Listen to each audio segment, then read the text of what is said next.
Isn't this curved touchscreen just super lush? You curious what car it belongs to? It's big, it's muscular, it's the Range Rover Sport. And we're here all the way in Dubai to check it out. That's right, those guys back home just know how much I love big cars so much that they sent me all the way here to check one out. Now, it's been 9 whole years since the second generation was released, so this third generation is obviously a really huge deal. If you haven't seen the new 5th Gen Range Rover, here's a quick look and here's a link to our story. In comparison to how boxy and minimalist the Range Rover is, the Range Rover Sport is more curvy and mostly aimed at finance bros rather than old money Rockefeller types.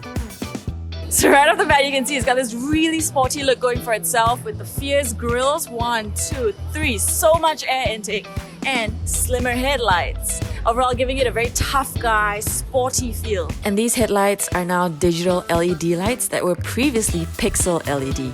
They also come with adaptive front lighting for different driving conditions and were previously optional. It's also got more creases along the body than the normal Range Rover and the same downward sloping roof, giving you that very rugged, sporty design look. On top of that, you've also got flush door handles, just like the new 5th Gen Range Rover, to improve aerodynamic performance of the car along with the latest dynamic air suspension tech. You've also got optional all-wheel steering, allowing up to 7.3 degrees with the rear wheels, making it almost as agile as a smaller car, like the Volkswagen Touareg that we got to drive earlier this year. So in your front seats, you've got massage function, ventilated seats or heated seats, and of course those are really cool creature comforts, but in a Range Rover Sport, the seat you want to be in is the cockpit.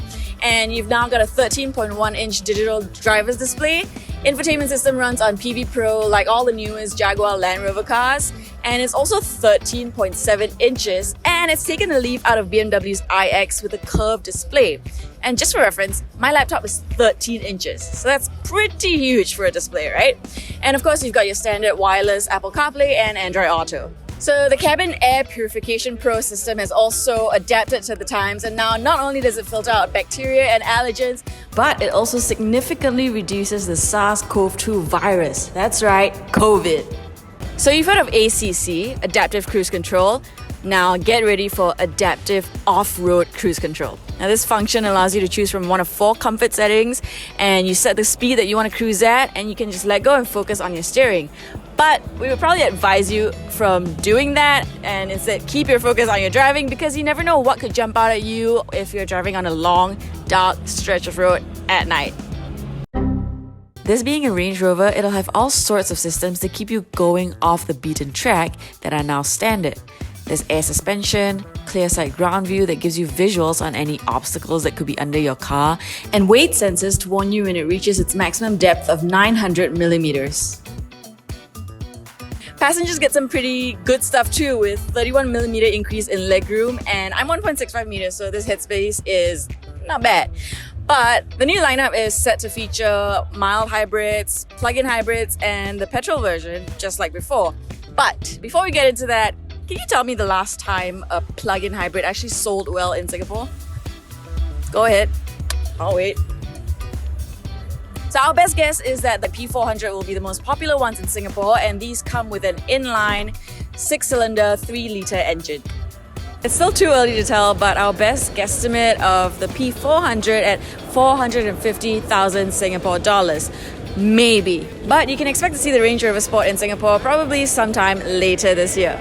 But if you're a die-hard petrol head and you can wait maybe approximately a year, a V8 twin turbocharged variant will be produced. But if you're more into cleaner motoring and maybe you just want to purify our air quality even by just a little bit, Land Rover will be producing a fully electric version of the Range Rover Sport in 2024.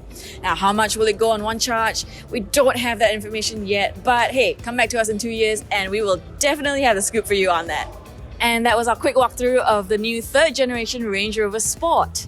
For more information, do check out our full launch story on CarBuyer Singapore and subscribe to our channel so you don't miss out on a thing.